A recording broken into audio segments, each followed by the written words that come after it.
Hello दोस्तों, मैं अभिलाष त्रिवेदी आप सभी का स्वागत करता हूं विकास स्टडी सर्किल के यूट्यूब चैनल पर। दोस्तों, आज की क्लास में हम लोग केंद्रीय शिक्षक पात्रता परीक्षा सीटेट 2022 के प्राथमिक स्तर के पेपर में हिंदी के 15 प्रश्नों को हल करेंगे। तो दोस्तों, वीडियो को बिना स्किप किए हुए वीडियो के साथ अंत तक अवश्य बने रहें।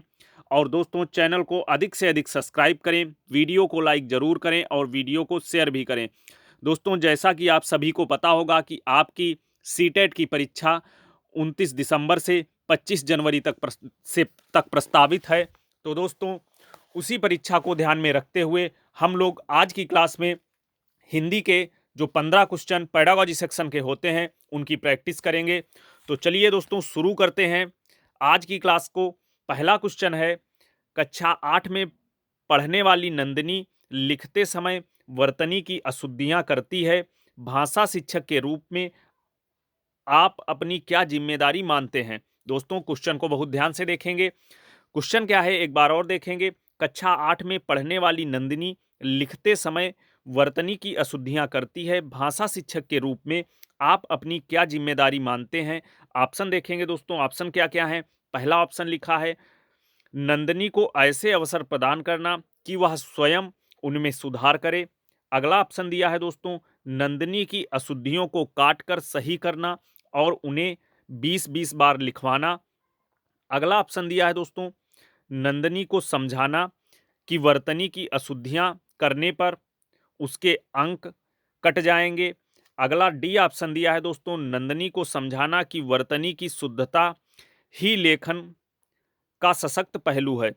तो दोस्तों, आप सभी जानते होंगे इसमें बहुत ही आसान क्वेश्चन है। इसका जो राइट आंसर होगा ऑप्शन नंबर ए, नंदिनी को ऐसे अवसर प्रदान करना कि वह स्वयं उनमें सुधार करे। ये ऑप्शन आपका बिल्कुल दोस्तों राइट होगा। आगे बढ़ते हैं। अगला क्वेश्चन है हमारा। अगला क्वेश्चन है दोस्तों क्वेश्चन नंबर 107। उच्च प्राथमिक स्तर पर मुहावरे लोकोक्तियां के शिक्षण के संबंध में आपके लिए सर्वाधिक महत्वपूर्ण है। क्वेश्चन क्या है दोस्तों, ध्यान से देखेंगे। उच्च प्राथमिक स्तर पर मुहावरे लोकोक्तियों के शिक्षण के संबंध में आपके लिए सर्वाधिक महत्वपूर्ण क्या है? देखेंगे, मुहावरे लोकोक्तियों का वाक्य में प्रयोग करना। अगला ऑप्शन दिया है, अधिक से अधिक मुहावरे लोकोक्तियों को प्रयोग द्वारा भाषा को अलंकारित बनाना। अगला ऑप्शन दिया है, संदर्भानुसार मुहावरे लोकोक्तियों के प्रयोग को समझाना और उनका प्रयोग करना। अगला ऑप्शन दिया है, मुहावरे लोकोक्तियां का अर्थ समझने का प्रयत्न। देखेंगे दोस्तों, 107 में जो होगा आपका राइट आंसर क्या होगा? Option number C. Option number C, संदर्भानुसार मुहावरे लोकोक्तियों के प्रयोगों को समझना और उनका प्रयोग करना। ये आपका बिल्कुल मुहावरे और लोकोक्तियों के संदर्भ में बिल्कुल राइट आंसर होगा। आगे बढ़ते हैं। अगला क्वेश्चन है, निम्नलिखित में से कौन सा प्रश्न संदर्भ में व्याकरण शिक्षण को पुष्ट करता है? ध्यान देना दोस्तों, क्वेश्चन क्या कह रहा है, निम्नलिखित में से कौन सा प्रश्न संदर्भ के व्याकरण शिक्षण को पुष्ट करता है? ऑप्शन देखेंगे, घर घर पुनरुक्त शब्द युग्म है, इसी तरह के दो और शब्द युग्म बताइए। अगला प्रश्न क्या इसमें पूछ रहा है, घर घर पुनरुक्त शब्द युग्म है, दिए गए शब्द समूह में ऐसे शब्द युग्म छांटिए। अगला है ऑप्शन सी, घर घर शब्द युग्म का प्रयोग करते हुए दो वाक्य बनाइए। अगला इसमें प्रश्न क्या दिया है, घर घर आपकी ही चर्चा है, वाक्य में घर शब्द की पुनरावृत्ति के अर्थ पर क्या प्रभाव पड़ता है? क्वेश्चन क्या था देखेंगे, व्याकरण संदर्भ के व्याकरण शिक्षण को कौन सा प्रश्न पुष्ट करता है? तो दोस्तों, इसमें जो होगा आपका राइट आंसर होगा option number D. Option number D जो दिया है आपका, घर घर आपकी ही चर्चा है, वाक्य में घर शब्द की पुनरावृत्ति के अर्थ पर क्या प्रभाव पड़ता है, ये आपका प्रश्न सही होगा। ऑप्शन नंबर डी इसमें आपका बिल्कुल राइट आंसर हो जाएगा। आगे बढ़ते हैं। अगला क्वेश्चन है, उच्च प्राथमिक स्तर पर हिंदी भाषा की पाठ्यपुस्तक का निर्माण करते हुए आपके लिए सबसे कम महत्वपूर्ण क्या है? उच्च प्राथमिक स्तर पर हिंदी भाषा की पाठ्य पुस्तक का निर्माण करते हुए आपके लिए सबसे कम महत्वपूर्ण क्या है? देखेंगे ऑप्शन। पहला ऑप्शन दिया है समृद्ध हिंदी साहित्य की छटा का प्रदर्शन। अगला है भाषाई क्षमताओं को बढ़ावा देने के अभ्यास। अगला है समस्त व्याकरणिक बिंदुओं का समावेशन। और अगला दिया है ऑप्शन भाषा की विविध छटाओं को समेटने वाले पाठ। तो दोस्तों जो आपका ऑप्शन क्वेश्चन नंबर 109 है, इसमें क्या हो जाएगा? सबसे कम महत्वपूर्ण पूछा है। सबसे कम महत्वपूर्ण कौन होगा? ऑप्शन नंबर सी, समस्त व्याकरणिक बिंदुओं का समावेशन। ऐसी कोई बात नहीं होगी, व्याकरणिक बिंदु वाली समावेशन की कोई बात नहीं होगी। तो ऑप्शन नंबर सी ये आपका बिल्कुल राइट आंसर होगा। आगे बढ़ते हैं, अगला क्वेश्चन है क्वेश्चन नंबर 110। किसी रचना के बारे में स्वतंत्र राय बनाने का आत्मविश्वास विकसित करने के लिए क्या आवश्यक है? ऑप्शन देखेंगे। पहला ऑप्शन दिया है कवि और कविता बोध। अगला है साहित्य बोध और ऐतिहासिक बोध। अगला है साहित्य बोध और छंद बोध। अगला है भाषा बोध और साहित्य बोध। क्वेश्चन क्या था देखेंगे दोस्तों एक बार फिर। किसी रचना के बारे में स्वतंत्र राय बनाने का आत्मविश्वास विकसित करने के लिए आवश्यक है। तो दोस्तों क्वेश्चन नंबर जो 110 है, 110 में आपका जो राइट आंसर हो जाएगा भाषा बोध और साहित्य बोध। ये आपका बिल्कुल राइट आंसर होगा, ऑप्शन नंबर डी। आगे बढ़ते हैं, अगला क्वेश्चन है क्वेश्चन नंबर 111 सॉरी दोस्तों। बच्चों के लिए अतिरिक्त पठन सामग्री क्यों विकसित की जाती है? क्वेश्चन को ध्यान से देखना। क्वेश्चन क्या है? बच्चों के लिए अतिरिक्त पठन सामग्री क्यों विकसित की जाती है? ऑप्शन देखेंगे। पहला ऑप्शन दिया है इसमें पढ़ने में रुचि जगाने एवं भाषा ज्ञान में वृद्धि करने के लिए। अगला ऑप्शन दिया है पढ़ने में रुचि जगाने एवं सामान्य ज्ञान में वृद्धि करने के लिए। अगला ऑप्शन दिया है भाषा ज्ञान बढ़ाने एवं साहित्य कार्यों में रुचि जगाने के लिए। अगला है भाषा ज्ञान बढ़ाने और सामान्य ज्ञान में रुचि जगाने के लिए। तो दोस्तों जो आपका क्वेश्चन नंबर 111 है, अतिरिक्त पठन सामग्री क्यों विकसित करनी चाहिए? तो दोस्तों इसमें जो आपका ऑप्शन नंबर ए है ये बिल्कुल राइट आंसर हो जाएगा, पढ़ने में रुचि जगाने एवं भाषा ज्ञान में वृद्धि करने के लिए। ये बिल्कुल आपका राइट आंसर होगा। आगे बढ़ते हैं, अगला क्वेश्चन है क्वेश्चन नंबर 112। उच्च प्राथमिक स्तर पर भाषा शिक्षण का एक महत्वपूर्ण उद्देश्य है। उच्च प्राथमिक स्तर पर भाषा शिक्षण का एक महत्वपूर्ण उद्देश्य क्या है? देखेंगे। पहला ऑप्शन दिया है भाषा की नियमबद्ध प्रकृति को पहचानना। अगला है भाषा के आलंकारिक रूप को पहचानना। अगला है भाषा के व्याकरण को कंठस्थ करना। अगला है साहित्य विधाओं की रचना करना। तो दोस्तों उच्च प्राथमिक स्तर पर भाषा शिक्षण का सबसे महत्वपूर्ण उद्देश्य पूछा गया है। तो दोस्तों क्वेश्चन नंबर 112 में आपका ऑप्शन नंबर ए बिल्कुल राइट आंसर होगा, भाषा के नियमबद्ध प्रकृति को पहचानना। भाषा की नियमबद्ध प्रकृति को पहचानना, ये आपका बिल्कुल राइट आंसर हो जाएगा। आगे बढ़ते हैं क्वेश्चन नंबर 113। क्वेश्चन नंबर 113 है विभिन्न कार्य क्षेत्रों से जुड़ी प्रयुक्तियों के से विद्यार्थियों को परिचित कराया जाना चाहिए। इस कथन की प्रयुक्ति से तात्पर्य है। देखेंगे एक बार और क्वेश्चन को ध्यान से दोस्तों। विभिन्न कार्य क्षेत्रों से जुड़ी प्रयुक्तियों से विद्यार्थियों को परिचित कराया जाना चाहिए। इस कथन में प्रयुक्ति से तात्पर्य है। प्रयुक्ति से पूछ रहे हैं क्या तात्पर्य है? ऑप्शन देखेंगे। पहला है विभिन्न भाषा उदाहरण। दूसरा है विभिन्न भाषा विशिष्ट भाषा प्रयोग। अगला दिया है सी ऑप्शन भाषा के नियम। अगला डी ऑप्शन है दोस्तों शब्दों की व्युत्पत्ति। तो क्वेश्चन नंबर 113 में जो आपका राइट आंसर होगा, क्वेश्चन नंबर 113 में राइट आंसर होगा ऑप्शन नंबर बी विशिष्ट भाषा प्रयोग। ये आपका बिल्कुल राइट आंसर होगा। आगे बढ़ते हैं, अगला क्वेश्चन है क्वेश्चन नंबर 114। भाषा शिक्षण की किस विधि में मातृभाषा को मध्यस्थ नहीं रखा जाता है? ध्यान से देखना, इंपॉर्टेंट क्वेश्चन है दोस्तों।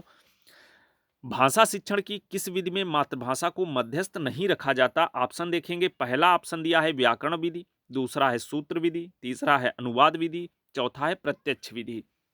तो क्वेश्चन नंबर 114 में आपका राइट आंसर क्या हो जाएगा?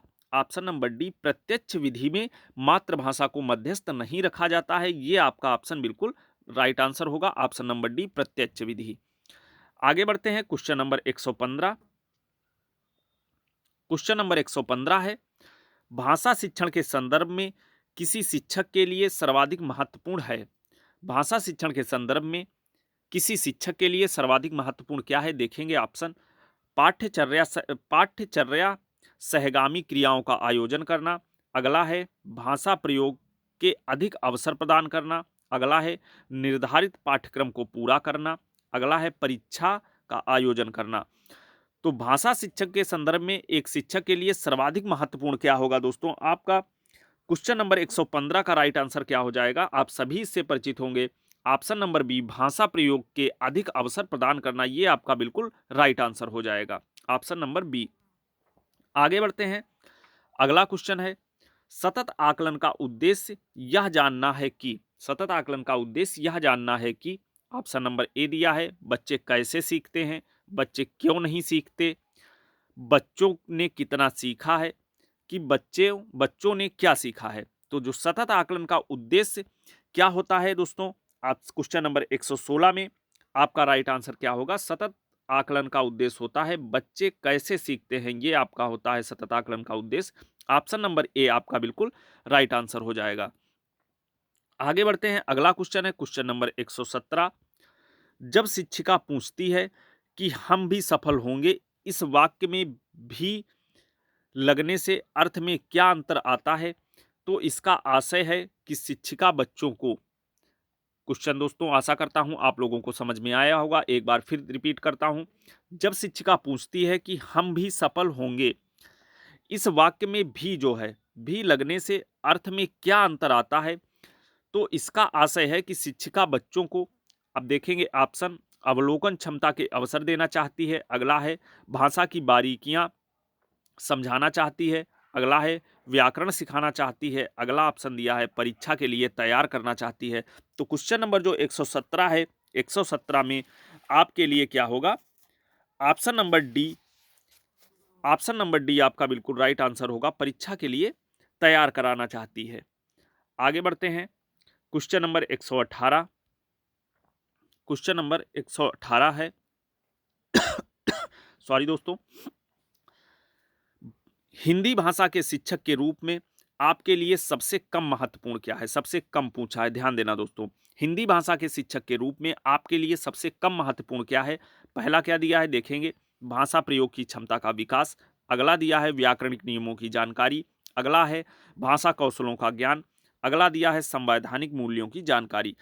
हिंदी भाषा के शिक्षक के रूप में आपके लिए सबसे कम महत्वपूर्ण कौन सी चीज होगी दोस्तों, क्वेश्चन नंबर 118, 118 में जो आपका राइट आंसर क्या हो जाएगा, संवैधानिक मूल्यों की जानकारी। ये कोई मतलब नहीं है, ये उतना महत्वपूर्ण नहीं है जितने ये सारे हैं।